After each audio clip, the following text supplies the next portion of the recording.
Welcome to Chillin' 101. We hope this video helps. You'll start by confirming prerequisites. Install Python 3.11 and check it in PowerShell.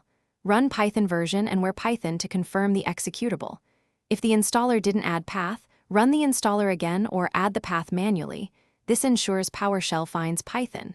Next, open PowerShell as your normal user, and if scripts will run, set the execution policy with Set Execution Policy, Remote Signed Scope Current User. Once done, you're ready to run Python commands directly from your prompt. Now you'll create and activate a virtual environment to isolate dependencies.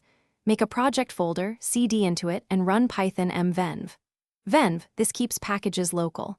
Then activate with \venv /scripts \activate. PS1, PowerShell uses that script.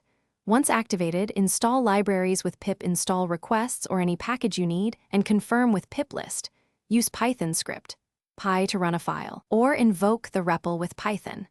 Make sure to deactivate when finished. Finish by testing a real script. Create hello, py and run Python hello.